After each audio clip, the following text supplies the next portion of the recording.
All right, here we are November 26th, and I was just taking a quick walk, so I thought I'd show you some of the fish cover that I worked on when we first built this here. I mean, you could see my goal was to get some cover from all the way at the top of the water line, which is basically right about where this winter wheat is growing, down to about 10 feet deep because of water level variations.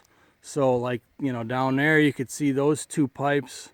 They're probably already 3 foot in water. And like in a spot like this where I'm sitting here, I got that PVC pipe. I got a pile of rocks there. Okay, with all kinds of crevices for minnows and crayfish. And then I got this dip right here that I dug with the excavator. I did many of these. So I got a dip, I got a hump there, and I got a hump here. So anybody that knows anything about fishing knows that these contour changes are good places for fish. So I got a hump right here, then I got more rocks on the edge of the hump and more rocks on the base of it. You know, then I've got these great big boulders that the big excavator put down for me, but you could see underneath them there's all kinds of crevices. There's a big opening right there for catfish, for any kind of fish who wants to call it home. And then you look down the shoreline and that's all it is these humps and piles of rocks. Humps and more rocks. And then you look at the stumps. I put a few stumps in here, but in doing a lot of reading I didn't want to put too many because of the tannins and the rotting factor. So I only put a few trees in there. Plus they're snag hazards, much worse than rocks. But that's fantastic cover right there. I got a little PVC tube under that rock, and here's the pickup truck rock. I mean, that thing is 7 foot across, and you see underneath it, it's got all kinds of hiding space under there. So that's the way I designed this pond, to be a fish haven. And then at that shallow end up by the house, I'm going to put some sand in a little swimming area. So stay tuned as this thing fills up. I'll keep giving you updates, but I just wanted to give you an idea on why it looks like a garbage pit out here. That it all has meaning. It's all fish cover all the way down the row. All right, here's one other look at this kind of crazy looking island here. I got rows of big rocks here. I got tubes and pipes everywhere. And then I've got a huge rock here and a really nice hump right here. It's almost like its own island. That hump will basically be at the top of the water level, give or take, depending on how it holds. And then all the way around, it drops off. And then you see this nightmare hotel here, at least as far as fishing snags go. But look at the fish cover in here. I mean, my goodness, this is like a McDonald's playland in here. All the logs and the rocks tipped up, and the spaces underneath in the caverns. You got a little tabletop right there.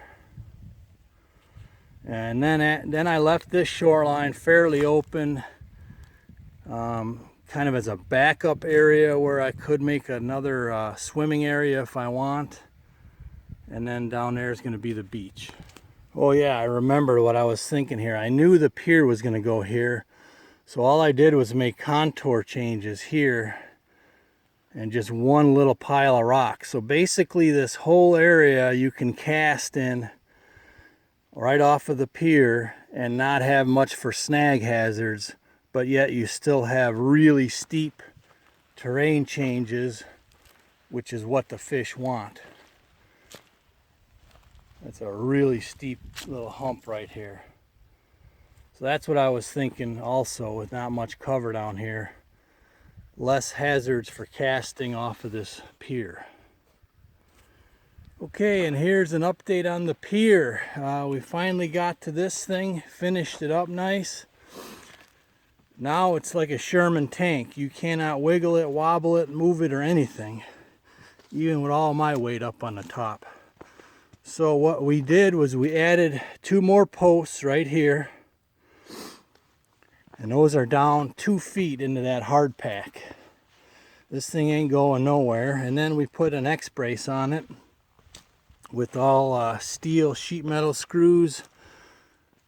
We put rubber caps up here and in the middle so that if anyone was climbing up, which they shouldn't be, but nobody's kids would ever do anything like that, would they? So there's a little extra safety. So now it is golden. And look at the water. Here's the water starting to creep in. So the dock is all set. Oh, and thanks to the commenters, there was like 3 or 4 people that suggested the X brace, which was a good idea, and it worked quite perfect. Okay, here's a quick look at the top end to show how much lower the old pond is. Remember them concrete pier I put over there? Now I can get in and readjust it all and straighten it out. But me and Mrs. Kapper don't fully agree at the moment. I think it was still much lower than this when we bought it. But we're going to go back and look at our old videos. But I think it was lower yet than even where it's at now because it was leaking. But this is just so you could see, you know, the exposed shoreline on the old one coming down. And right here you got about probably 7 feet-ish of exposed shoreline right now over here. A little bit less over this way. So we'll keep going at it, and then we're going to hope for rain here in the coming month or two.